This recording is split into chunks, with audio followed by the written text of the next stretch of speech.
Break के बाद स्वागत है आपका। झारखंड विधानसभा बजट सत्र का आज 7वां दिन है और सदन में आज भी विपक्ष के हंगामे के आसार है। कई मुद्दों को लेकर विपक्ष सवाल उठा सकता है। ये बड़ी खबर आपको बता रही है। झारखंड में बजट सत्र का आज 7वां दिन है और आज भी सदन में कई मुद्दों के साथ विपक्ष पहुंच सकता है। कई मुद्दों पर सरकार को घेरने की तैयारी में विपक्ष है और ऐसे में सदन में आज भी हंगामे के आसार हैं।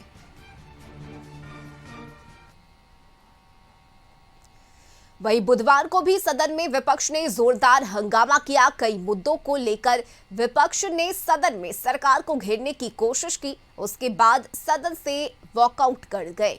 बीजेपी प्रदेश अध्यक्ष बाबूलाल मरांडी ने स्पीकर पर मनमानी करने का आरोप लगाया। उन्होंने कहा कि स्पीकर सदन को मनमाने ढंग से चलाना चाहते हैं। सत्ता पक्ष को बोलने में तरजीह दी जाती है, जबकि विपक्ष के बोलने पर रोक टोक शुरू हो जाती है। सत्ता पक्ष के इशारे पर विपक्ष की बातें को दबाने की साजिश है, जिसे बर्दाश्त नहीं किया जा सकता।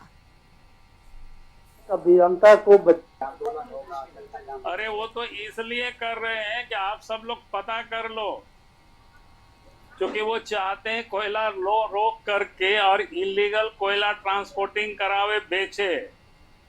मेरे पास जो जानकारी है, धनबाद बोकारो के इलाके से प्रत्येक दिन, ये तो वहीं से विधायक आते, मैंने इनसे बात नहीं किया, लेकिन जो मेरे पास जानकारी है 400-500 ट्रकें रोज इलीगल यहाँ से पार कराए जा रहे हैं और पुलिस के संरक्षण में टपाए जा रहे हैं। तो हेमंत सोरेन एक तरफ राजनीति करते हैं और दूसरे तरफ, ताकि पहले भी इन लोगों की आदत रही है टक्केबंदी करना और नोट कमाना, तो ये नोट कमाने के लिए ये सब। और सहयोगी संदीप इस वक्त हमारे साथ जुड़ गए हैं। संदीप, आज 7वां दिन है और सदन में विपक्ष आज भी कई मुद्दों के साथ पहुंचेगा। आज भी हंगामे के आसार है, क्योंकि जिस तरह से लगातार आरोप लगाए जा रहे हैं विपक्ष की तरफ से कि हमें दबाने की कोशिश की जा रही है और सरकार के इशारे पर सदन चल रहा है। यदि झारखंड विधानसभा बजट सत्र की बात की जाए तो बजट सत्र के दरमियान कल यदि देखा जाए तो बजट पर चर्चा हो रही थी।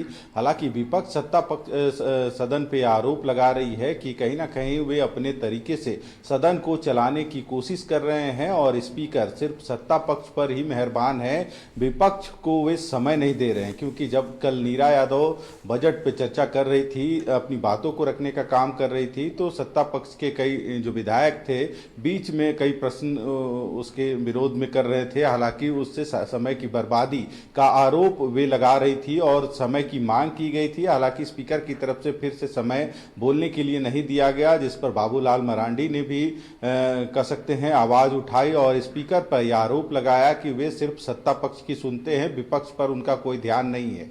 और इसको लेके कल सदन से विपक्ष के जो विधायक थे उन्होंने वॉकआउट भी किया था।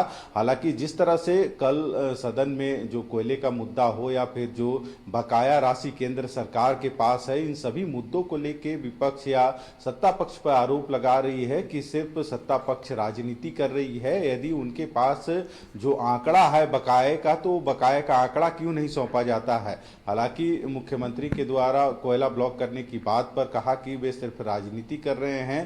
प्रत्येक दिन यदि धनबाद ही इलाके की बात की जाए तो लगभग 500 से 600 अवैध तरीके से कोयले की ढुलाई हो रही है। इस पर सरकार क्यों नहीं देखती। हालांकि कल कह सकते हैं कल सदन की जो कार्रवाई चल रही थी, जो कार्यपालक अभियंता है और उन पे भी कार्रवाई की जो मांग है सत्ता पक्ष ने ही हालांकि उठाया था, प्रदीप यादव ने, जिसका समर्थन विपक्ष के विधायकों ने भी किया था। हालांकि इस मुद्दे पर आज भी सदन में विपक्ष अपनी बातों को धारदार तरीके से रख सकती है और एक बार आज फिर से कह सकते हैं विरोध देखा जा सकता है, क्योंकि जिस तरह से घोटाले का संदीप, देखना दिलचस्प होगा कि आज क्या कुछ तस्वीरें सदन से देखने को मिलती है। बहुत शुक्रिया आपका संदीप इन तमाम जानकारी के लिए।